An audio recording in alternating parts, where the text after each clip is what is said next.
Et bonjour tout le monde, j'espère que vous allez bien et j'espère que vous êtes en forme. On se retrouve une fois de plus pour l'Actu des Mouches, émission consacrée à l'actualité cinématographique et vidéoludique. Et comme chaque semaine depuis quelques semaines, c'est encore de pire en pire. Sérieusement, j'ai pas regardé ce qui sort dans les prochaines semaines, je préfère me laisser la surprise ou pas, ça dépend comment on le voit. Mais il va falloir que l'hémorragie s'arrête à un moment donné, parce que là, alors autant niveau film, ça va encore à peu près, même si bon, intérêt moyen de ce que je vois de prime abord, mais niveau jeu vidéo, mais c'est catastrophique. Là vraiment, on est dans les bas-fonds des bas-fonds. Donc, on va démarrer de suite avec les sorties cinématographiques. Première sortie de la semaine, il s'agit d'un film français, Paradis Paris. Attention, j'espère que vous êtes prêts pour le pchit parce que ça a l'air assez long. Ex-star de l'opéra, Giovanna fulmine. Alors qu'elle a été déclarée morte par erreur, les hommages de la presse tardent à venir. Mike, cascadeur anglais, peut-il décemment trembler devant la mort alors qu'il la défie tous les jours? Fumée-tu, mais Dolores s'en fout. Le jour des 15 ans de sa petite fille, elle passe unilatéralement un pacte avec Dieu. Alors qu'elle essaie de se suicider, Marie Cerise, ado harcelée, humiliée et déprimée, est kidnappée et va tout naturellement faire de son ravisseur son psy. Édouard, bien qu'il présente depuis des années une célèbre émission criminelle à la télé, accuse le coup quand sa mortalité se rappelle à lui. Dans les rues vivantes et cosmopolites de Paris, ces destins s'entremêlent et se répondent, connectés les uns aux autres par des figures universelles du quotidien. Une femme de ménage, un flic et un cafetier. Et si, face à la mort, le mieux était encore de vivre? Non, vous ne rêvez pas, il y a environ 1 million de personnages dans ce film, mais je reconnais que la bande-annonce, je la trouve plutôt intéressante, le film a l'air assez marrant, c'est marqué que c'est une comédie dramatique avec avertissement, et ça a l'air, ça a l'air vraiment pas mal, je trouve, notamment au niveau de l'humour qui a l'air assez noir, parce que bon, vous l'avez vu, vous l'avez entendu avec le pchit que je viens de vous lire, on aborde quand même des sujets, des thèmes pas très joyeux, mais j'ai l'impression qu'ils ont réussi à en faire ressortir quelque chose de plutôt agréable pour le spectateur. Je vais pas revenir en détail sur tout ce que nous montre la bande-annonce parce que c'est vrai qu'il y a pas mal de situations, pas mal de personnages qui sont évoqués dedans. On y voit par exemple le personnage de Giovanna interprété par Monica Bellucci. Donc c'est elle qui joue l'ex-star d'opéra que tout le monde a oublié, hein, y compris la presse. Mais il y a des petites blagues dedans où on nous dit, dans le journal c'est marqué morte à 60 ans et elle qui est là, mais j'avais que 59, ou je crois qu'elle dit un truc comme ça. Alors le cascadeur, c'est pas évident. Moi, j'avais l'impression que ça parlait plutôt, que l'histoire était plus sur le maquilleur qui s'occupe du cascadeur et qui a l'air d'en être amoureux. Non, ouais, franchement, il y a l'air d'avoir pas mal de contenu. Alors, le film, il dure combien de temps? Alors, attendez, je vérifie. Il dure 1h30. Et vu le nombre de personnages qu'il y a à traiter, j'ai peur que ce soit un petit peu juste. Après, à voir. Mais honnêtement, je trouve ça plutôt intriguant. Si jamais j'ai l'occasion, je pense que j'irai le voir. Deuxième sortie de la semaine, je vais en parler assez rapidement parce que j'ai pas grand chose à dire dessus. Il s'agit d'un film italien qui se nomme Gloria. Venise, au XVIIIe siècle, à l'Institut Sant'Ignazio, l'orphelinat et conservatoire pour jeunes filles, tout le monde s'agite en vue de la visite imminente du nouveau pape et du grand concert qui sera donné en son honneur. Teresa, jeune domestique silencieuse et solitaire, fait alors une découverte exceptionnelle qui va révolutionner la vie du conservatoire, un piano forte.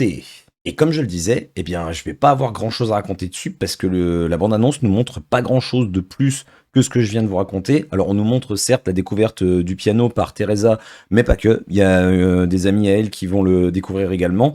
Ça a l'air d'engendrer des petites mésaventures entre elles. Enfin, je ne sais pas si on sait pas si elles vont se soutenir ou pas. J'ai l'impression qu'il y a des moments, ça va être un petit peu des rivalités parce qu'il y en a qui vont jouer du violon et elle du piano. Donc je pense que ça s'adresse surtout aux aficionados des films musicaux, pas forcément comédie musicale. Je pense pas qu'il soit référencé comme ça d'ailleurs.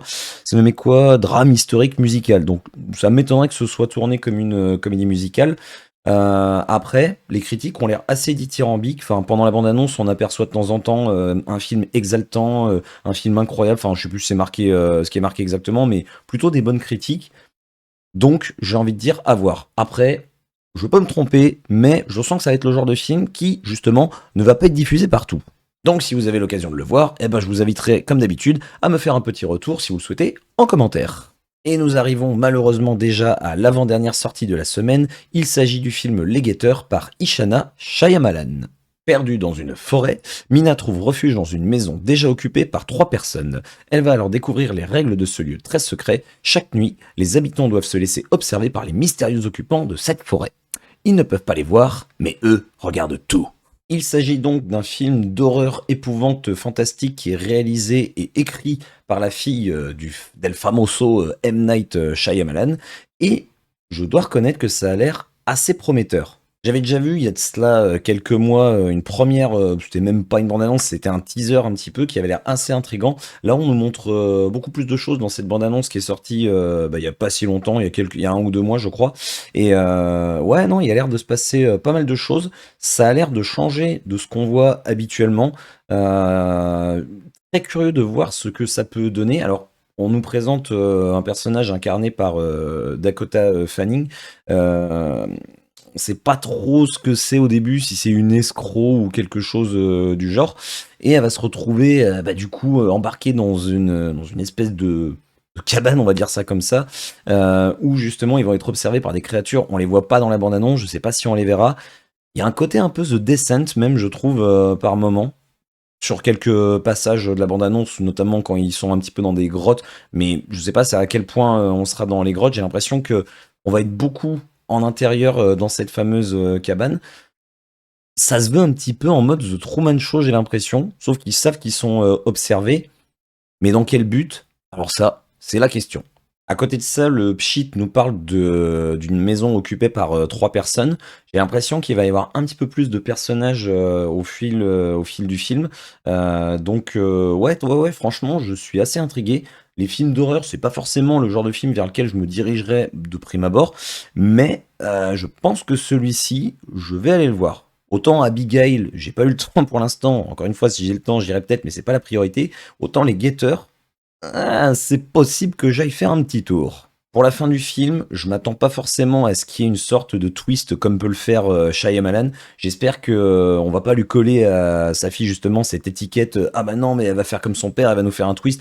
Peut-être qu'il y en aura un, je ne sais pas. Je suis curieux de voir par contre les révélations qu'on va nous faire justement sur ces fameux guetteurs. Est-ce qu'il y en aura, est-ce qu'il y en aura pas? Est-ce que ça va être une fin ouverte? Je ne sais pas. Mais voilà, j'espère que les gens seront indulgents parce qu'elle a participé uniquement à 3 films de ce que j'ai pu voir et c'est le premier qu'elle écrit et qu'elle réalise. Donc voilà, ouais, très très très curieux. Et il y a juste un truc que je ne comprends pas dans cette bande-annonce, alors je sais plus si c'était uniquement dans celle-ci, mais je l'ai vu en tout cas récemment, peut-être dans une autre bande-annonce, ou alors c'était la même, mais il y a de cela quelques temps. T'as toute la bande-annonce qui est en version originale, et à la fin, alors vous n'avez pas le son, mais à la fin, t'as le titre du film qui s'affiche, et là t'as la voix off qui fait Les Guetteurs, bientôt au cinéma. Pourquoi? Pourquoi vous mettez de la VO et à la fin une voix française? On sait lire, hein, donc soit vous dites rien, ou soit vous mettez une VO, mais je sais pas, ça m'a paru très bizarre, mais je crois que c'est pas la première fois que je le vois récemment, donc je ne sais pas quel est le délire avec ça.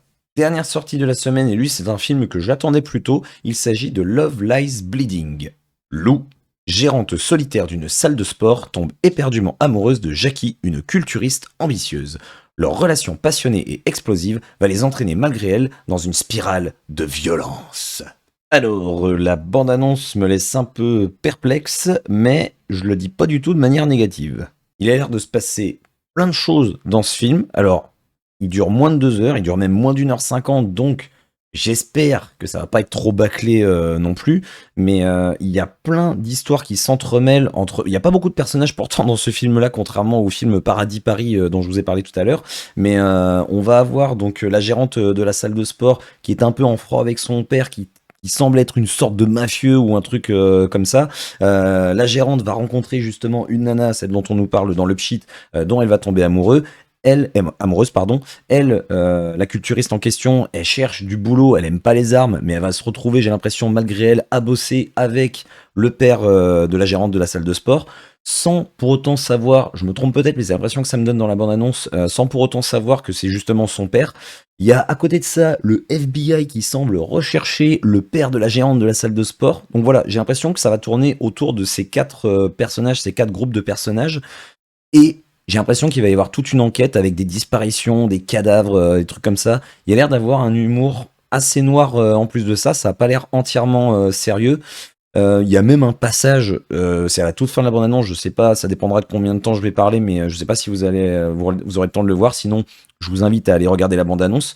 Mais il y a un côté presque un peu fantastique avec justement la culturiste qui semble contracter son dos, et on voit le t-shirt, non seulement qui se déchire, mais en plus la nana qui a l'air de se transformer à moitié en Hulk. Alors ça dure très très peu de temps, c'est quelques secondes. Je sais pas si il y a un délire avec ça, parce qu'il y a un autre moment dans la bande-annonce où on voit un muscle qui se contracte, mais en vrai, j'ai du mal à croire, je suis éducateur sportif, j'ai du mal à croire que ça peut se contracter comme ça d'un seul coup, ou alors j'ai pas bien vu. Donc voilà, plein de questions. Ça a l'air très très sympa. J'irai le voir, ça c'est sûr. Et je vous invite également à faire le curieux vis-à-vis de ce film. Oui, excusez-moi, j'ai parlé de beaucoup de choses assez rapidement, mais en même temps, je suis très intrigué par ce film. Je trouve qu'il y a beaucoup de choses à en dire et je pense qu'il y aura certainement plein de choses à en dire une fois que je l'aurai vu également. Et de ce que je vois pour cette semaine, il n'y a pas d'autres films dont je pourrais même juste en parler un petit peu comme ça. Donc j'ai envie de dire, on va enchaîner directement avec les sorties jeux vidéo. Première sortie de la semaine, ça sort ce mardi 11 juin. Il s'agit du jeu Rocket Knight Adventures Resparked qui sort sur PC, PS4, PS5 et sur Switch. Il s'agit d'un jeu qui est en fait une compilation des 3 jeux de Rocket Knight, de la saga Rocket Knight Adventures. Alors pour rien vous cacher, je savais même pas qu'il y avait 3 épisodes. Ce sont des jeux d'action, aventure, plateforme, combat, enfin un peu beat'em all, enfin ça ressemble à plein de jeux qu'on avait en 2D à l'époque. J'en ai un sur la Super NES, mais j'y ai pas encore touché. Et la bande-annonce donne plutôt envie. C'est assez rythmé. Il y a l'air d'avoir plein de séquences de jeux différentes. Les décors ont l'air très variés. Il y a l'air d'avoir une bonne dose d'action un petit peu dans tous les sens. Il y a pas mal de boss. J'ai vu qu'il y a un mode boss rush qui a été ajouté. Enfin, on le voit dans la bande-annonce. Donc, j'ai envie de dire, si vous ne connaissez pas cette série, tout comme moi, c'est un peu le cas, pourquoi pas la découvrir avec cette version remaster qui propose des graphismes certainement encore une fois un petit peu lissés et deux trois petites nouveautés à un prix de ce que je vois plutôt abordable. Sur Steam, il est à combien là? Là actuellement, il est à moins 15% pour la précommande. Donc 25 euros. Bon, après, voilà, vous me direz ce que vous en pensez au niveau du prix. Mais sachez que voilà, vous pouvez vous le procurer à ce prix-là, actuellement en tout cas. Deuxième sortie, ça sort cette fois-ci sur absolument toutes les plateformes. Et ça sort également ce vendredi 14 juin. Il s'agit de Shin Megami Tensei 5 Vengeance. Alors je ne vous cache pas que je suis un petit peu perdu par rapport à la saga Shin Megami Tensei parce que j'ai acheté il y a de cela quelques temps l'épisode 5 justement sur Switch. Et là, du coup, qu'est-ce que c'est que ce jeu? Parce que c'est Shin Megami Tensei 5 Vengeance. De ce que je vois, il y a plusieurs DLC, il y a des quêtes secondaires, d'accord. On te met ça contient le jeu de base Shin Megami Tensei 5 Vengeance. Mais est-ce que c'est le même que Shin Megami Tensei 5 juste 5? Parce que c'est vraiment le nom, hein. Donc je vois pas trop en fait qu'est-ce que ça apporte de plus. Voilà, pour celles et ceux qui ne connaîtraient pas, c'est une saga de JRPG qui se déroule dans un univers un petit peu futuriste. Je vais pas faire genre je m'y connais absolument pas. Pourtant, j'en ai plusieurs, mais je n'y ai jamais joué, pardon. Graphiquement, on est sur de la Switch moins, j'ai envie de dire presque. Donc bon, c'est pas exceptionnel. J'ai l'impression que niveau gameplay, ça a l'air d'être un gameplay un petit peu old school avec du tour par tour classique. Attention, hein, c'est pas de la critique quand je dis ça, je dis juste par rapport à ce que je vois moi dans la bande-annonce. Mais honnêtement, j'ai aucun avis dessus et c'est vraiment une question là que je me pose. Là, ça s'adresse plus à celles et ceux qui connaîtraient vraiment cette saga parce que j'arrive pas à voir concrètement qu'est-ce qui change par rapport au dernier qui est sorti. Enfin, est-ce qu'il y a vraiment une grosse différence? Parce que le prix, enfin voilà, hein, il est au prix d'un jeu classique, hein, littéralement. Voilà, 60 balles. La Deluxe Edition à 70 balles. Donc, qu'est-ce que ça apporte? Voilà, n'hésitez pas à me le dire en commentaire parce que je reste un petit peu perplexe. J'en parle parce que il y a vraiment très très peu de sorties cette semaine. Donc, n'hésitez pas à me faire un retour en commentaire par rapport à cette question. Et nous arrivons justement à la dernière sortie de la semaine qui sera également ce vendredi 14 juin. Il s'agit de Monster Hunters Stories Remaster. Alors, je vous cache pas qu'il y a deux trois trucs que je comprends pas parce que quand je regarde sur un site, notamment le site Actu Gaming, ça met que ça sort sur PC, PS4 et Switch. Et quand je regarde sur le site millennium.org, on a le Monster Hunter Stories qui sort sur PC, PS4 et Switch. Et le même jour, Monster Hunter Stories 2, donc c'est même pas le même jeu visiblement, qui sort uniquement sur PS4. De ce que je vois, j'ai plutôt envie de croire Actu Gaming, parce que vu que c'est un remaster et que c'est marqué que ça reprend... attendez, il s'agit d'un spin-off à la série des jeux de chasse où l'on devra se... Sorti sur 3DS, le jeu est revenu en 2024 sur les plateformes plus modernes avec un remaster. Celui-ci apporte des graphismes remaniés, de nouvelles traductions pour les sous-titres, un titre entièrement doublé en japonais et en anglais, ainsi qu'un mode musée. Ok, d'accord, donc sur un site, il parle d'un jeu et sur un autre site, il parle d'un autre jeu. C'est marrant ça. Donc en gros, de ce que je comprends, bah, c'est le remaster de la version 3DS. Là où sur Millennium, c'est marqué que bah, c'est deux jeux différents qui sortent pas sur les mêmes plateformes. Donc, bah écoutez, je sais pas quoi vous dire honnêtement. Là, cette semaine, les jeux vidéo, c'est n'importe quoi, il y a rien du tout. Il va falloir se réveiller un petit peu de ce côté-ci quand même, hein. Comme pour les précédents jeux dont je vous ai parlé, je vais pas faire genre, je suis pas du tout un adepte de cette saga, pourtant j'en possède plusieurs des Monster Hunter, mais je n'y ai jamais joué. Je sais juste que ce sont des jeux d'action, aventure, RPG qui prennent beaucoup de temps, et c'est certainement pour ça que j'y ai pas encore touché. Le but, ça va être d'affronter des monstres, et là, de ce que je vois dans ce remaster justement, on va pouvoir, alors je ne sais pas quelle est la différence avec les autres jeux de la saga, mais ici, ça nous met qu'on va pouvoir élever notre propre monstre, voire même nos propres monstres. Apparemment, il va y avoir un musée avec plus de 200 artworks. Attention, hein, ça peut être intéressant, hein, mais bon, voilà, j'appelle pas ça de la grosse nouveauté en soi. Ça va être entièrement doublé par contre, contrairement à la version originale de ce que j'ai pu lire, avec des textes qui vont être entièrement en français. Je sais pas si c'était le cas également dans l'épisode original. Et donc voilà, ça met également qu'on va affronter plusieurs monstres de la saga Monster Hunter. Donc est-ce qu'ils vont en ajouter des autres épisodes pour les implanter dans celui-ci, pour les implémenter pardon dans celui-ci? On ne sait pas. Donc, encore une fois, celles et ceux qui sont habitués à cette saga, n'hésitez pas à me faire un retour en commentaire si vous le souhaitez, et même si vous ne connaissez rien à cette saga, n'hésitez pas à me dire si ça peut potentiellement vous intéresser. Bon, j'ai quand même fait le curieux pour la semaine prochaine. De ce que je vois, il y a quand même plusieurs films intéressants qui sortent la semaine prochaine. Enfin, moi, il y en a plusieurs que j'attendais en tout cas. Notamment, je le dis vite fait, on va parler de Vice Versa 2 et The Bike Riders notamment. Et après, au niveau des jeux vidéo, je vous rassure, il y a plus de contenu, avec notamment une ou deux grosses sorties. Elden Ring au passage, le DLC, hein, voilà, comme ça je l'ai placé, et ça vous donnera peut-être envie de vous intéresser un petit peu plus à la vidéo de la semaine prochaine. Encore une fois, n'hésitez pas à me laisser un commentaire si vous le souhaitez, ainsi qu'un petit pouce comme ceci ou comme ceci. N'hésitez pas également à partager la vidéo. Et comme d'habitude, il ne me reste plus qu'à vous souhaiter une bonne journée, une bonne soirée et ou une bonne nuit. Comme d'habitude, prenez soin de vous, et bisous tout le monde.